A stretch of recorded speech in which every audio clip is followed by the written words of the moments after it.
ప్రభునందు మాకు ప్రియులైన మీ అందరికీ నా వందనాలండి. నీ కొరకు దాచిన మేలు పొందుకో. ఏ తప్పు చేయలేదు, ఎవరినీ దూషించలేదు, ద్వేషించలేదు, అఘోరపరచలేదు. అయినను సొంత అన్నలే పరాయి దేశముకు బానిసగా అమ్మేశారు. అదేమో శత్రువుల దేశం, యెహోవాను ఎరుగని జనాంగం. అయినను దేవుణ్ణి ప్రశ్నించలేదు. ఏ స్థితిలో ఉన్నప్పటికీ, ఎక్కడ ఉన్నప్పటికీ దేవుడు నన్ను చూస్తున్నాడు, నా పట్ల ప్రణాళికను కలిగి ఉన్నాడు అని గుర్తించాడేమో యోసేపు. ప్రతి విషయంలోనూ దేవుణ్ణి ఆశ్రయిస్తూ వచ్చాడు. ఫలితముగా దేవుడు అతనికి తోడై ఉన్నాడు. శత్రు దేశంలో బానిసను ప్రధాని మంత్రిగా చేశారు. గొప్ప రాజ్యాన్ని పరిపాలిస్తున్న ఫరోకు మరియు ఐగుప్తు దేశమునకు అధికారిగా అతన్ని నియమించారు. యెహోవా అతనికి తోడై ఉండిననియు, అతడు చేసినదంతయు అతని చేతిలో యెహోవా సఫలం చేసిననియు అతని యజమానుడు చూచినప్పుడు యోసేపు మీద అతనికి కటాక్షం కలిగెను కనుక అతని యొద్ద పరిచర్య చేయువాడాయెను. ఆదికాండం 39:3-4 ఈ విధంగా మనకి సెలవిస్తుంది. నీవు నా ఇంటికి అధిపతివై అధికారివై ఉండవలెను. నా ప్రజలందరూ నీకు విధేయులై ఉందురు. సింహాసన విషయంలో మాత్రమే నేను నీకంటే పైవాడనే ఉందునని యోసేపుతో చెప్పెను. ఆదికాండము 41:40 చెరలోనున్న యోసేపు శత్రువుల దేశంలో యెహోవాను ఆశ్రయించినందున అక్కడ దేవునిచే హెచ్చింపబడ్డాడు. ఆమేన్, హల్లెలూయా.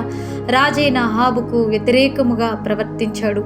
అతనేమో ఇశ్రాయేలు దేశపు రాజు తలుచుకుంటేనే ఏమైనా చేయగలడు.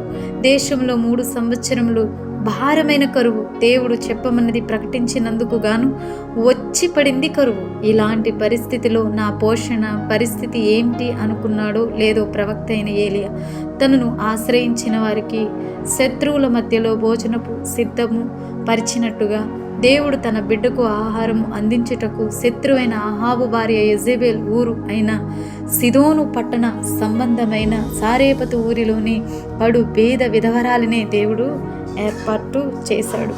నీవు సిదోను పట్టణ సంబంధమైన సారేపతు అను ఊరికి పోయి అచ్చట ఉండుము. నిన్ను పోషించుటకు అచ్చటనున్న ఈ యొక్క విధవరాలికి నేను సెలవిచ్చి తిని. 1 రాజులు 17:9 ఈ విధంగా మనకి సెలవిస్తుంది. కరువు కాలంలో దేవుణ్ణి ఆశ్రయించిన ఏలియాకు శత్రువుల గవిని ఎందే దేవుడు భోజనము సిద్ధపరిచాడు. ఓ విశ్వాసి, ఈరోజు నీ వారే నిన్ను వెలివేశారా?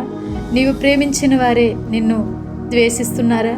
నీవు ఏ శత్రువును చూసి భయపడుతున్నావో, ఏ సమస్యను చూసి పారిపోతున్నావో, ఏ బాధను తట్టుకోలేక కరువును తట్టుకోలేక విలపిస్తున్నావో, ఏ నిందలు భరిస్తున్నావో, ఏ వేదనతో అల్లాడిపోతున్నావో, ఎలాంటి అసహ్య అపహాస్యముల మధ్య నడుస్తున్నావు, ఆ సమయంలోనే నీ దేవుడైన యెహోవాను ఆశ్రయించు.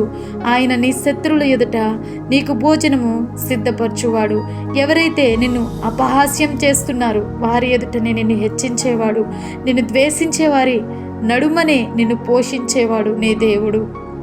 ఆయనను ఆశ్రయించు వారందరూ ధన్యులు అని కీర్తనలు 2:12 మనకు తెలియపరుస్తుంది. యెహోవాను ఆశ్రయించు వారిని నీవు విడిచిపెట్టువాడు కావున నీ నామం మెరిగిన వారు నిన్ను నమ్ముకొందురని కీర్తనలు 9:10 మనకు సెలవిస్తుంది. కాబట్టి ఎవరో నిన్ను విడిచిపెట్టారని, తన ప్రేమను నీకు ఇవ్వడం లేదు అని, ఎవరో నన్ను పోషించడం లేదు, నా తోడై ఎవ్వరూ నిలవలేదు అని చింతించకుండా నీ దేవుడైన యెహోవాను ఆశ్రయించి ఆయన కొరకు దాచిన గొప్ప మేలను స్వతంత్రించుకో. ప్రభువా, ఈ గొప్ప వాక్యం ద్వారా నాతో మాట్లాడిన హృదయాన్ని ధైర్యపరిచినందుకు స్తోత్రాలు ప్రభువా. ఈ వాక్యం వింటున్న ప్రతి ఒక్క హృదయాన్ని తెప్పరిల్ల చేయి ప్రభువా. ప్రతి హృదయాన్ని కనికరించి ధైర్యపరచు ప్రభువా. అవునయ్యా, యోసేపు ప్రభువా తాను ఎరుగని దేశంలో ప్రభువా నిన్ను నమ్ముకున్నందుకు ఆయన్ని హెచ్చించవు ప్రభువా. దేవా, నీకు స్తోత్రములు చెల్లిస్తున్నాను ప్రభువా. నీవు నిన్ను నమ్ముకున్న వారిని విడిచిపెట్టునని యోసేపు ద్వారా మా జీవితంలో రూఢిపరచగలవని మాదిరిగా యోసేపును మాకు ఉంచినందుకు నీకు స్తోత్రములు చెల్లిస్తున్నాను ప్రభా. ఈ వాక్యం యొక్క లేఖనం అనేక హృదయంలో ఫలించునుగాక. దేవుడు వారి గుండెలను ధైర్యపరచునుగాక. ఈ చిన్ని ప్రార్థన నీ పాద సన్నిధికి చేర్చుకోమని యేసు నామములో అడిగి వేడుకొంచున్నాను తండ్రి. ఆమేన్.